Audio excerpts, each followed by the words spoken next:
Hello friends, అందరికీ నమస్కారం అండి. నా ఛానల్ ముందుగా చూస్తున్నట్లయితే ప్లీజ్ లైక్ చేసి, షేర్ చేసి, సబ్స్క్రైబ్ చేసుకోండి. మీ సపోర్ట్ నాకు అందించండి. ఏ ఐశ్వర్య, నువ్వు జోక్ చేస్తున్నావు కదా అని నవ్వుతూ ఐశ్వర్య వీపు మీద తట్టింది మంజు. లేదు, నిజం చెప్తున్నాను కానీ కాస్త సీరియస్ టోన్లో చెప్పింది ఐశ్వర్య. అది విన్నాక శృతి ఇంకా మంజు ఒకరినొకరు చూసుకుంటూ నవ్వుకున్నారు. వావ్! నిజంగా చాలా గ్రేట్ నువ్వు.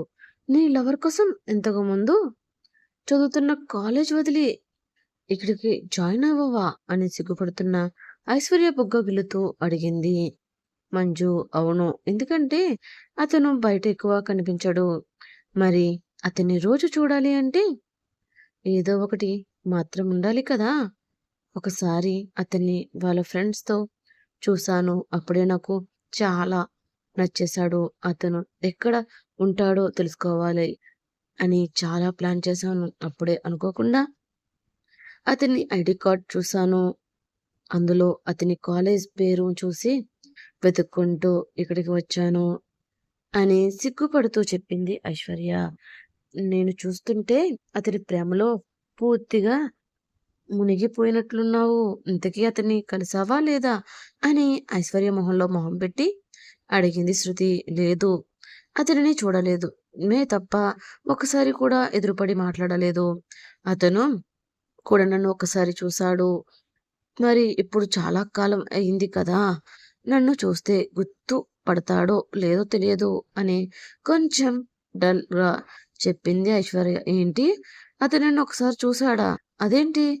అసలు మీరు ఎలా కలిసారు? అని మరింత ముందుకు వంగి అంది. అది చూడండి చూస్తూ అడిగింది మంజు. జ్ఞాపకంలోకి వెళ్ళింది. అప్పుడు గౌతమ్‌ని తను మొదటిసారిగా చేసిన ప్లేస్ గుర్తు చేసుకుని తన ఫ్రెండ్స్‌తో మాట్లాడుతుంది. సరిగ్గా అప్పుడు తన పక్క టేబుల్ మీద ఫ్రెండ్స్‌తో పాటు కూర్చున్నాడు. ఇంతకుముందు ఐశ్వర్య ఒకసారి గౌతమ్‌ని మాల్‌లో చూసింది. అప్పుడే తొలి చూపుల్లోనే అతనిని ప్రేమలో పడిపోయింది. మళ్ళీ ఇలా వాళ్ళ పక్కన టేబుల్ దగ్గర చూసాక తన కళ్ళు నింపుకోలేకపోయింది. తన ఫ్రెండ్స్ తెలియకుండా గౌతమ్‌ని చూస్తూ ఉండిపోయింది. తనలో తాను మురిసిపోతుంది. ఆ కాఫీ షాప్ అంతా ఎక్కువ మందితో బిజీగా ఉంది. ఇంతలో అక్కడికి సడెన్‌గా కొంతమంది ముసుగు వేసుకొనున్న దొంగలు వచ్చారు. అతని చేతిలో కూడా గన్స్ కూడా ఉన్నాయి. వాళ్ళు లోపలికి రాగానే షాప్‌కి తాళం వేసి సీలింగ్ మీద కార్పులు గెరిపారు. ఆ సౌండ్ విని జనం చాలా భయపడిపోయారు. ఇంతలో వాళ్ళలో ఒకడు దొంగ వచ్చి టేబుల్ వెనుక నుంచుని ఉన్న ఐశ్వర్యని పట్టుకుని తన తలకు గురిపెట్టి అక్కడ ఉన్న వాళ్ళందరిని బెదిరించడం స్టార్ట్ చేశాడు. అది చూస్తున్న జనం మరింత వణికిపోయారు. చూడండి, మీరందరూ వచ్చి సైలెంట్‌గా ఉండండి. చిన్న సైలెంట్ చేసినా సరే ఈ అమ్మాయి తో పాటు మిమ్మల్ని కూడా చంపేస్తాను. అందరూ మీ ఫోన్స్‌ని కింద పెట్టేయండి అని చుట్టూ ఉన్న వాళ్ళని చూస్తూ వార్నింగ్ ఇచ్చాడు ఆ దొంగ. అతను అలా ఉండడంతో అక్కడ ఉన్న వాళ్ళంతా నోరు మూసుకొని ఒక పక్కకి జరిగి సైలెంట్‌గా అయిపోయారు. ఐశ్వర్యం భయంతో ఊపిరి కూడా పీల్చుకోలేకపోయింది. తన నుదిటిపై నుంచి చెమటలు కారుతూ ఉన్నాయి. తనకి కాస్త దూరంగా గౌతమ్ చేతులు పైకి ఎత్తి నుంచుని వాళ్ళని చూస్తూనే ఉన్నాడు. ఐశ్వర్య అతని వంక చూసింది. ఆ దొంగలు ఆ షాప్ ఓనర్ దగ్గరికి వెళ్ళి డబ్బులు అడిగారు. షాప్ ఓనర్ భయంతో చూస్తూ అక్కడ పెట్టెలో ఉన్న డబ్బులు అన్నీ తీసుకుని వాళ్లకు అప్పగిస్తూ ఉన్నాడు. మరో పక్క ఐశ్వర్య ప్రాణాలతో పోరాడుతుంది. ఇంకా తను అక్కడ చచ్చిపోతాను అని ఫిక్స్ అయ్యి కళ్ళు గట్టిగా మూసుకుంది. దేవుడిని తలుచుకుంది ఐశ్వర్య. ఇంతలో హఠాత్తుగా ఒక షూ వచ్చి ఐశ్వర్య తలకి గన్ పెట్టి నుంచుని ఉన్న దొంగ భుజం మీద గట్టిగా తగిలింది. వాడు ఆమెను వదిలి పక్కకు చూశాడు. అప్పుడే వాళ్లకు ఎదురుగా గౌతమ్ నడుస్తూ వెళ్ళాడు. కానీ పక్కన పడిపోవడంతో ఐశ్వర్య దొంగ నుంచి తప్పించుకుంది. దాంతో చుట్టూ ఉన్న జనం ఒక్కసారిగా ఆ దొంగని మీద పడి కొట్టడం స్టార్ట్ చేశారు. కొద్ది క్షణాలకి పోలీసులు కూడా వచ్చి ఆ దొంగల్ని తీసుకుని వెళ్ళిపోయారు.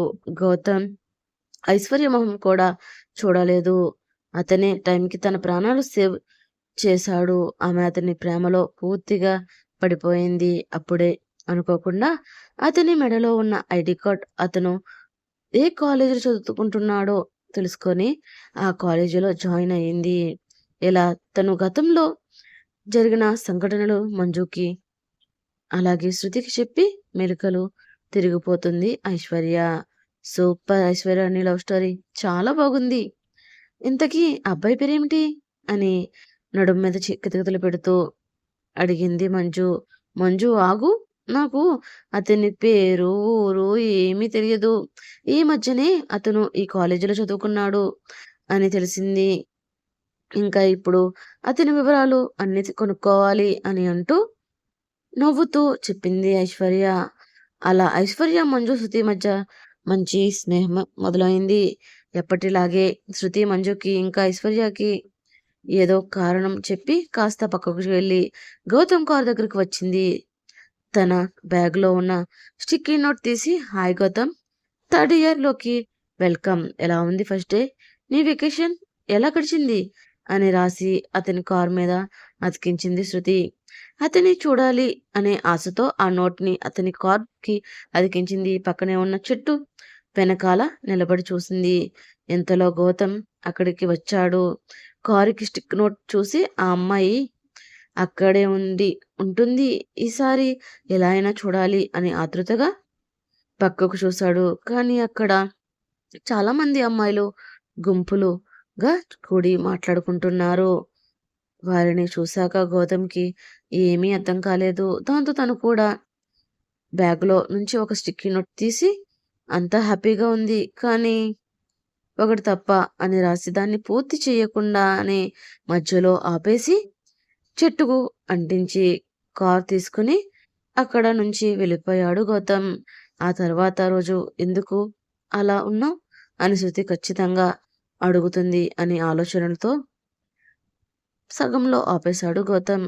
గౌతమ్ అంటించిన కాసేపటికి శృతి పరుగున వెళ్ళి ఆ స్టిక్కీ నోట్‌ని తీసుకుని చదివింది. ఏంటి ఇలా రాశాడు? ఏమో ఉంటుంది అని తనలో తానే ఆలోచిస్తూ ఉంది. ఇప్పుడు గౌతమ్ మంచి సమాధానం రావాలి అంటే రేపటి వరకు ఆగాలి అని చాలా ఫీల్ అయ్యింది శృతి. తను అలా ఆలోచిస్తూ ఉండగా సడెన్‌గా మంజు, ఐశ్వర్యతో కలిసి శృతిని వెతుక్కుంటూ వచ్చారు. ఏంటి బేబీ, నీకు మళ్ళీ మెసేజ్ వచ్చినట్లుంది అని సరదాగా నవ్వుతూ కనుబొమ్మలు ఎగరేస్తూ శృతి మొహంలోకి చూసింది మంజు. ఏం మెసేజ్? ఏం మాట్లాడుతున్నావు నువ్వు? ఆ స్టిక్కీ నోట్ వెనక్కి దాచేసి అమాయకంగా చూస్తూ అడిగింది శృతి. అలాగే నటిస్తూ ఉండు. ఇంకా ఎన్ని రోజులు నటిస్తావు అని చేతులు కట్టుకుని శృతిని చూస్తూ అడిగింది మంజు. వాళ్ళు దేని గురించి మాట్లాడుకుంటున్నారో అర్థం కాక అయోమయంగా చూస్తూ నుంచుని ఉంది ఐశ్వర్య. శృతి మంజు ఏదో అంటుంది. స్టిక్కర్ ఏంటి అని అనుమానంగా చూస్తూ అడిగింది ఐశ్వర్య. అదేం లేదు ఐశ్వర్య, అదేదో పిచ్చి పిచ్చిగా వాగుతుంది, నువ్వేం పట్టించుకోకు అని తడబడుతూ మంజుని చూసి కోప్పడింది శృతి. అది చూసి శృతి లేదు లేదు, మిమ్మల్ని చూస్తే నాకు తెలియకుండా ఏదో దాస్తున్నారనిపిస్తుంది, అసలేంటి విషయం అని సూటిగా ఐశ్వర్య మొహం చూసి అడిగింది శృతి. ఐశ్వర్య దాన్ని కాదు, నన్నడుగు చెప్తాను అని ఐశ్వర్యని చూస్తూ చెప్పబోయింది మంజు. చంపేస్తాను, నువ్వు మాట్లాడుకు అంది. అయినా చెప్పడానికి ఏం లేదు అని బలవంతంగా నవ్వుతూ మంజు మీద ఒక లుక్ వేసింది శృతి. ఇక్కడెవరికి తెలియకుండా మన శృతి సీక్రెట్లో స్టోరీ నడుపుతుంది. వీళ్ళిద్దరూ ఒకరినొకరు చూసుకోరు, కానీ సినిమాలు చూపించినట్లు మెసేజ్లు రాసుకుని ప్రేమించుకుంటున్నారు. అది ఒక పెద్ద కథ, అది ఒక స్టిక్కీ నోట్ లవ్ స్టోరీ అని అంటూ ఎక్స్ప్రెస్ చేస్తూ శృతి వైపు నవ్వుతూ చూసింది మంజు. మంజు ఇంకా ఏదో చెప్పబోతూ ఉంటే ఇంతలో శృతి వెళ్ళి తన నోరు మూసేసి, ఏ ఐశ్వర్య, అతను చెప్పేది ఏమీ నమ్మకు, నేను నీకు ముందే చెప్పాను కదా, ఇది పెద్ద రేడియో అని మంజు నోరు నొక్కేస్తూ ఐశ్వర్య వైపు చూస్తూ చెప్పింది. దాంతో మంజు సైగ చేసి శృతి చేసిన ఐశ్వర్యకి సైగ చేసింది. ఐశ్వర్య నీకో విషయం చెప్పాలి. శృతి ఉంది కదా, తన స్టిక్కీ నోట్స్తో తన ప్రేమ మొక్కకి నీళ్లు పోస్తుంది. అది ఎప్పటికి పెద్దవుతుందో ఎవరికీ తెలియదు అని చెబుతూ శృతి నుంచి తప్పించుకుంటూ గట్టిగా ఐశ్వర్యతో చెప్పింది. అవునా, ఎవరు శృతి, నాకు చెప్పవా అని శృతిని చూస్తూ అడిగింది ఐశ్వర్య. మళ్ళీ దానికి మధ్యలో వచ్చి మంజు ఏదో మాట్లాడడానికి ట్రై చేస్తూ ఉంటే తన దగ్గరికి పరుగు పెడుతూ వెళ్ళి గట్టిగా తన నోరు మూసేసింది శృతి. అలా వాళ్ళు సరదాగా నవ్వుకుంటూ ఉన్నారు. ఆ తర్వాత రోజు ఉదయం స్టిక్కీ నోట్లో ఉన్న దాన్ని చూసి నవ్వుకున్నాడు గౌతమ్ ఆ ప్రశ్నకు సమాధానం రాశాడు. ఈ కొన్ని రోజులు మీ స్టిక్కీ నోట్ చాలా మిస్ అయ్యాను అని గౌతమ్ ఒక నోట్ రాసి చెట్టుకు అంటించి చుట్టూ చూశాడు. అతని సమాధానం కోసం ఆతృతగా ఎదురు చూస్తున్న శృతి, మంజు ఇంకా ఐశ్వర్య కనిపించకుండా పరుగున వెళ్ళి ఆ నోట్ తీసుకుని చదువుతుంది. ఏంటి గౌతమ్, నా మెసేజ్ మిస్ అయ్యాడా అని తనలో తాను నవ్వుకుని మురిసిపోతూ వాళ్ళ ప్రేమ గురించి ఊహించుకుంటూ గాలిలోకి చూస్తూ ఉండిపోయింది. ఇప్పుడు గౌతమ్ ప్రశ్నకు సమాధానం ఇద్దామనుకుని తన బ్యాగ్లో నుంచి ఒక నోట్ తీసి రాయడం స్టార్ట్ చేసింది. ఇంతలో సడన్గా వెనక నుంచి మంజు వచ్చింది. అది గమనించి శృతి వెనక్కి తిరిగి తన చేతిలో ఉన్న స్టిక్కీ నోట్ని నోట్లో పెట్టేసుకుంది. ఏ శృతి, ఇక్కడేం చేస్తున్నావు అని శృతి దగ్గరగా వచ్చి అడిగింది మంజు. ఏం లేదు, ఊరికే ఇలా వచ్చాను, నా పెన్ ఇక్కడ పడిపోయింది, దానికోసం వెతుకుతున్నాను అని తడబడుతూ చెప్పి కింద వెతకడం నటించింది శృతి. 1,000 రూపాయల పెన్నది పోయిందని ఇక్కడికి వచ్చి వెతుకుతున్నావు కదా, నా చెవిలో పూలు కనిపిస్తున్నాయా నీకు? లంచ్ టైం అయింది, నాకు బాగా ఆకలిగా ఉంది అని అంటూ జాలిగా అడిగి చూసింది మంజు. దానితో వాళ్ళు లంచ్కి వెళ్ళడానికి రెడీ అయ్యారు. శృతి మంజుతో కలిసి ముందుకు వెళుతూ ఆ చెట్టు వంక ఆశగా చూసింది. ఆ చెట్టును చూసి ఆమెకు ఏదో తెలియని సంతోషం వచ్చింది. శృతి, మంజు, ఐశ్వర్య ముగ్గురు మాట్లాడుకుంటూ ఉండగా అప్పుడే ఫ్రెండ్స్తో మాట్లాడుతూ గౌతమ్ అక్కడికి వచ్చాడు. అలా గౌతమ్ అవ్వడో లేదో ఐశ్వర్య కన్ను రెప్పకుండా అతడిని తినేసేలా చూస్తూ ఉంది. ఐశ్వర్య గౌతమ్ని అదే పనిగా చూడడం చూసి మంజు గమనించింది. దాంతో మంజు వెంటనే ఐషుకి, ఏంటి ఐషు, ఏం చూస్తున్నావు అని కొనుబొమ్మలు ఎగరేస్తూ అడిగింది. మంజు నుంచి ఊహించని ప్రశ్న ఎదురయ్యేసరికి ఏం చెప్పాలో ఒక క్షణం పాటు సైలెంట్గా ఉండిపోయింది. ఐశ్వర్య వెంటనే తెలివిగా, ఆ గ్రీన్ కలర్ షర్ట్ అబ్బాయిని చూడు, ఎంత క్యూట్గా ఉన్నాడు అని అంది ఐశ్వర్య. అలా గ్రీన్ షర్ట్ అనగానే ఒక్కసారిగా మంజు అటువైపు చూసింది. గౌతమ్ ఫ్రెండ్ కూడా గ్రీన్ కలర్ షర్ట్ వేసుకుని బయటికి వెళ్తున్నాడు. గ్రీన్ కలర్ షర్ట్ వేసుకున్న గౌతమ్ ఫ్రెండ్ని మంజు చూసి వెంటనే గుర్తుపట్టి, అబ్బా ఏంటి లవ్నా, ఎప్పుడు మాట్లాడతావు అని అడిగింది. అదేం లేదే, జస్ట్ బాగున్నాడని చెప్పానంతే, మరి ఓవర్గా ఆలోచిస్తున్నారు అని ఐశ్వర్య తెలివిగా చెప్పింది.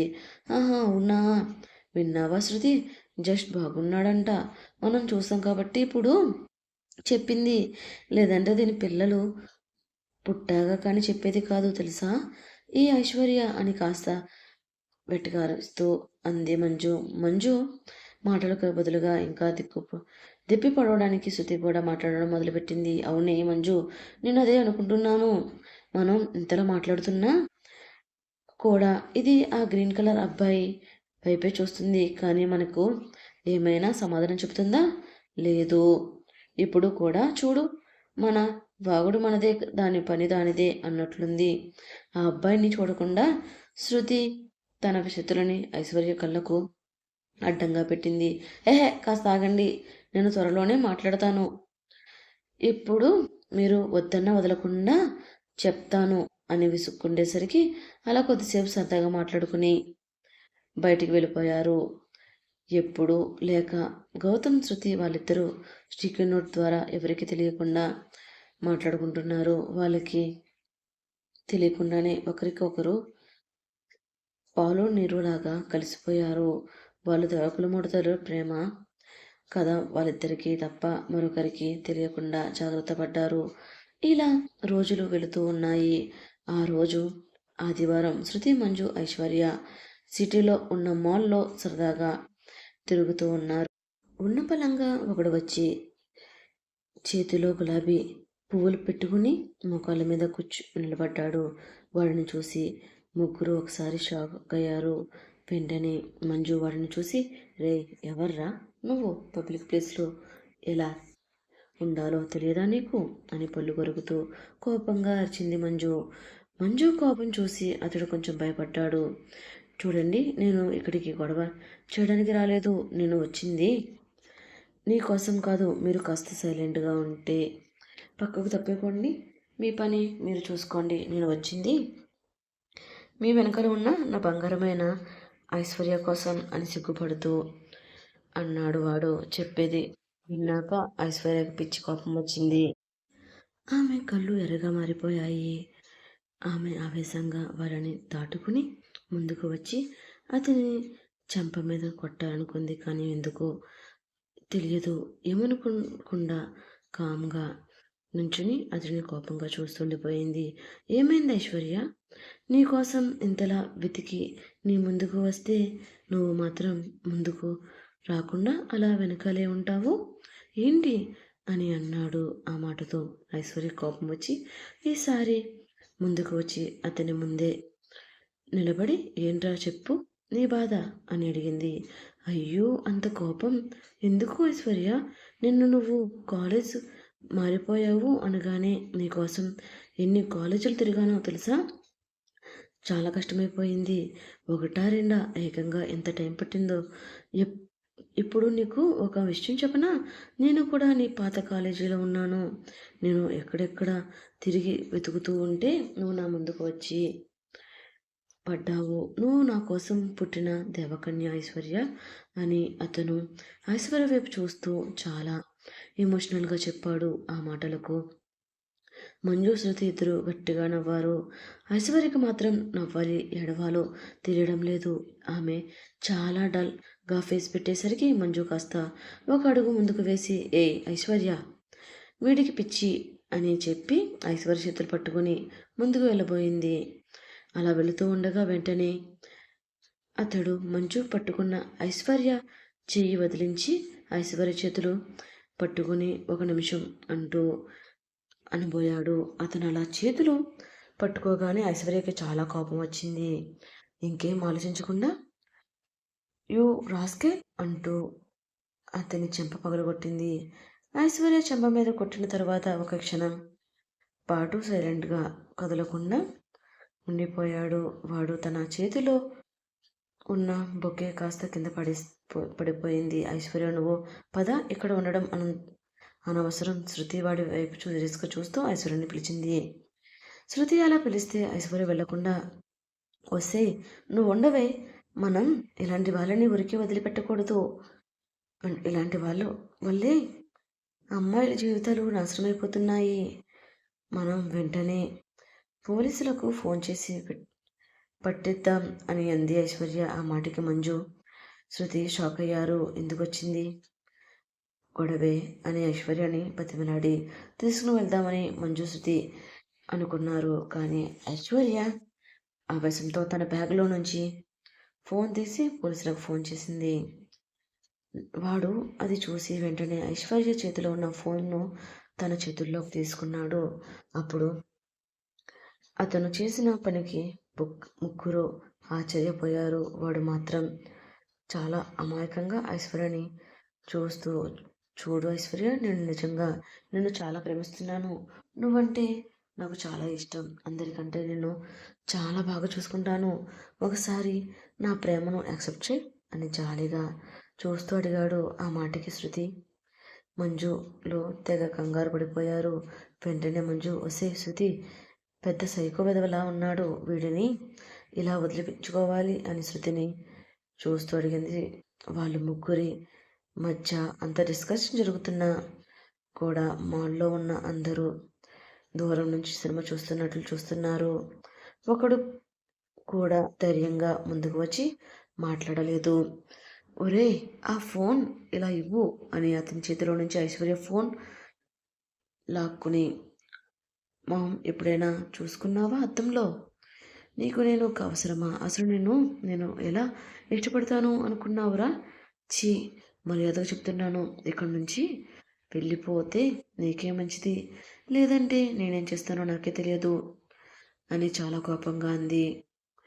ఐశ్వర్య అప్పటి వరకు ఓపికగా ఉన్నవాడు ఐశ్వర్య అందం, రంగు చూసి చులకనగా మాట్లాడేసరికి తట్టుకోలేకపోయాడు. వెంటనే ఆ మాటలకు రియాక్ట్ అయ్యి, ఏంటి ఊరుకుంటే ఎక్కువ చేస్తున్నావు? మర్యాదగా. అయినా నాకేం తక్కువ? నువ్వే అందంగా ఉంటావు ఒప్పుకుంటాను. నీ అందానికి నీ మనసు ఎంత అందంగా ఉండాలో చెప్పు. కనీసం మర్యాదగా మాట్లాడుతున్నావా? ఇదిగో నీకు ఇదే లాస్ట్ వార్నింగ్. నా ప్రపోజల్ యాక్సెప్ట్ చెయ్యి. లేదంటే నిన్ను ఇక్కడే పొడిచి నేను కూడా చచ్చిపోతాను అని అంటూ అతని జేబులో ఉన్న షార్ప్నెస్ నైఫ్ ఒకటి బయటికి తీశాడు. ఏంట్రా భయపడుతున్నావా? నీకు దమ్ముంటే ఆ కత్తితో ఏదైనా చెయ్యి. కొన్ని క్షణాల్లో పోలీసులు వచ్చి నేను నేర్చుకుని వెళ్తారు అని అతనికి ఐశ్వర్య ఛాలెంజ్ విసిరింది. దాంతో అతని మొహం దెబ్బతిని కత్తిని ఐశ్వర్య కడుపులో పొడి చేయడానికి ప్రయత్నం చేశాడు. వెంటనే అది చూసి శృతి ఐశ్వర్యని వెనక్కి గెంటి ఆ కత్తిని ఆమె చేతుల్లోకి తీసుకుంది. శృతి అలా చేయగానే ఆమె చేతుల్లోకి కత్తి బలంగా గుచ్చుకొని చేతి నుంచి రక్తం కారుతుంది. అలా రక్తం రాగానే అక్కడ ఉన్న వాళ్ళలో అక్కడికి వచ్చి అతన్ని గట్టిగా కొట్టి పోలీసులకు అప్పగించారు. శృతికి రక్తం బాగా ఎక్కువగా కారుతుంది. ఐశ్వర్య, మంజులు రక్తంతో ఉన్న శృతిని చూసి త్వరగా హాస్పిటల్కి తీసుకుని వెళ్ళారు. అక్కడికి తీసుకుని వెళ్ళాక డాక్టర్ అన్నీ చెక్ చేసి ఆమె చేతికి ఉన్న నరం కట్ అయింది. దాంతో చాలా రక్తం పోయింది. ఇప్పుడు రక్తం ఎక్కించకపోతే చాలా కష్టం. అసలే మీది స్పెషల్ టైప్ గ్రూప్, దొరకడం కోసం కష్టం. మేము కూడా ట్రై చేస్తాం, మీరు కూడా ట్రై చేయండి అని చెప్పాడు. డాక్టర్ మాటలకి ఐశ్వర్య మరింత కంగారు పడింది. వెంటనే మంజుని పక్కకు తీసుకుని వెళ్ళి, చూడు మంజు, నాది కూడా అదే బ్లడ్ గ్రూప్, ఇవ్వచ్చా ఏమో అడగవే అని అంది ఐశ్వర్య. మరి ఈ విషయం నన్ను పక్కకు తీసుకుని చెప్తావేంటి అంది మంజు. సార్, మా ఫ్రెండ్ది కూడా అదే బ్లడ్ గ్రూప్, ప్లీజ్ ఈమె బ్లడ్ తీసుకోండి అని ఐశ్వర్యని డాక్టర్కి చూపించింది మంజు. ఓ, అలా అయితే ఇంకా మంచిది. ఇప్పుడు మన నర్స్ ఆ బ్లడ్ గ్రూప్ చెక్ చేసి చూస్తుంది. పాసిబుల్ అవుతుంది అంటే ఎక్కిచ్చేద్దాం అని అన్నాడు డాక్టర్. ఆ మాటలకు ఐశ్వర్య మనసు కాస్త కుదుటపడింది. తను చాలాసేపు అలా కళ్ళు మూసుకొని జరిగిందంతా గుర్తు చేసుకుంది. శృతి తన చేతులతో అడ్డుపెట్టి శరీరంలో దిగిపోయే కత్తిని ఆపింది. లేదంటే తన ప్రాణాలు పోయేవి అని ఆలోచిస్తూ అలా ఎమోషనల్ అయ్యింది ఐశ్వర్య.